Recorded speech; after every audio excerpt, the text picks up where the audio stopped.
ईश्वर का संकेत। क्या आपने कभी किसी उच्च शक्ति या दिव्य उपस्थिति से संकेत का अनुभव किया है? इस घटना को हिंदी में ईश्वर का संकेत के नाम से जाना जाता है। बहुत से लोग मानते हैं कि ये संकेत किसी उच्च स्रोत से प्राप्त संदेश या मार्गदर्शन हैं, जो उन्हें सही रास्ते पर निर्देशित कर रहे हैं या कठिन समय में आराम प्रदान कर रहे हैं। ईश्वर का संकेत विभिन्न रूपों में प्रकट हो सकता है। एक सपना, एक भावना, एक अचानक विचार या यहाँ तक कि एक घटना जो स्पष्टता या शांति की भावना लाती है। यह स्वयं से भी महान किसी चीज से जुड़ाव महसूस करने का एक तरीका है।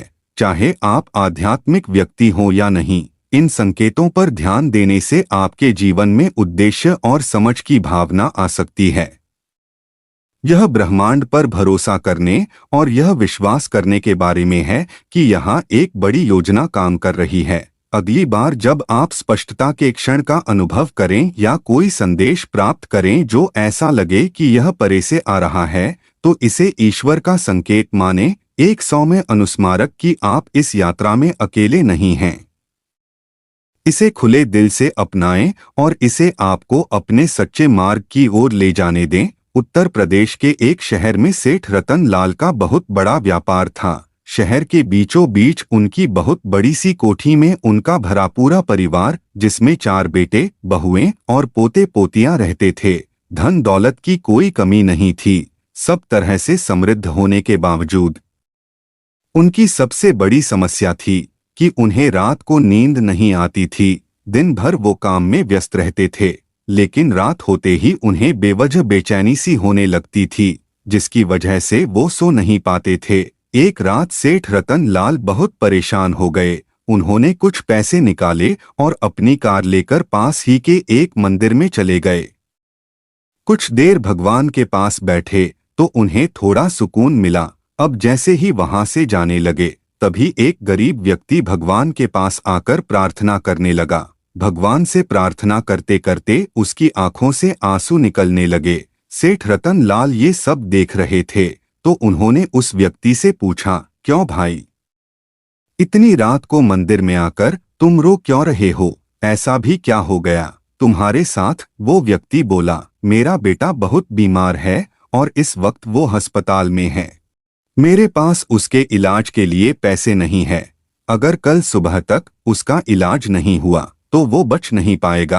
अब भगवान के सिवा मेरे पास कोई और उम्मीद नहीं है। उसकी बातें सुनकर सेठ जी का मन दुखी हो गया। वो सोचने लगे कि एक मैं हूँ जो दिन भर पैसे कमाकर भी सुकून की नींद नहीं ले पाता और भगवान के पास आता हूँ, और एक ये है जो अपना सब कुछ छोड़कर भगवान के पास आया है। सेठ रतन लाल ने तुरंत अपनी जेब में हाथ डाला और जितने भी पैसे उनके पास थे उन्होंने उस व्यक्ति को दे दिए और उस व्यक्ति के चेहरे में रौनक आ गई। सेठ रतन लाल ने अपना कार्ड निकाला और कहा कि अगर कुछ और भी जरूरत हो मुझे जरूर बताना।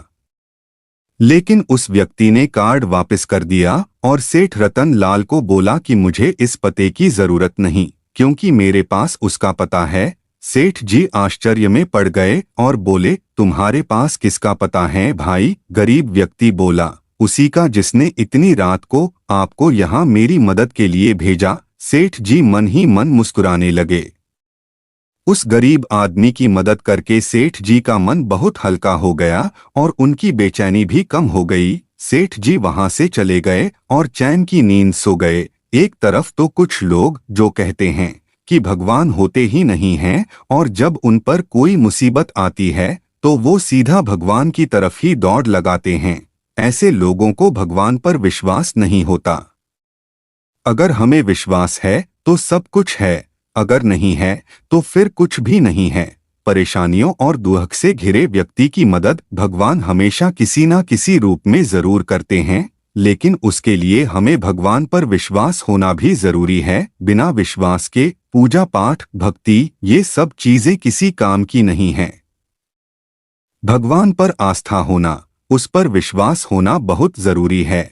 यदि भगवान से प्रार्थना करते हुए हमारे मन में कोई अन्य विचार नहीं रहता और हम हृदय से ईश्वर को पुकार रहे होते हैं, तो हमारी प्रार्थना पर सुनवाई अवश्य होती है और ईश्वर हमारी सहायता करने के उद्देश्य से किसी न किसी को प्रेरित कर देते हैं।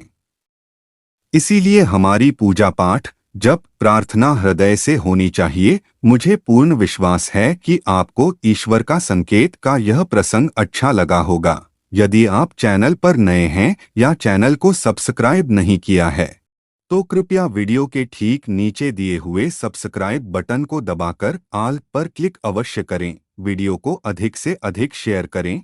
आपको मेरी प्यार भरी राधे राधे।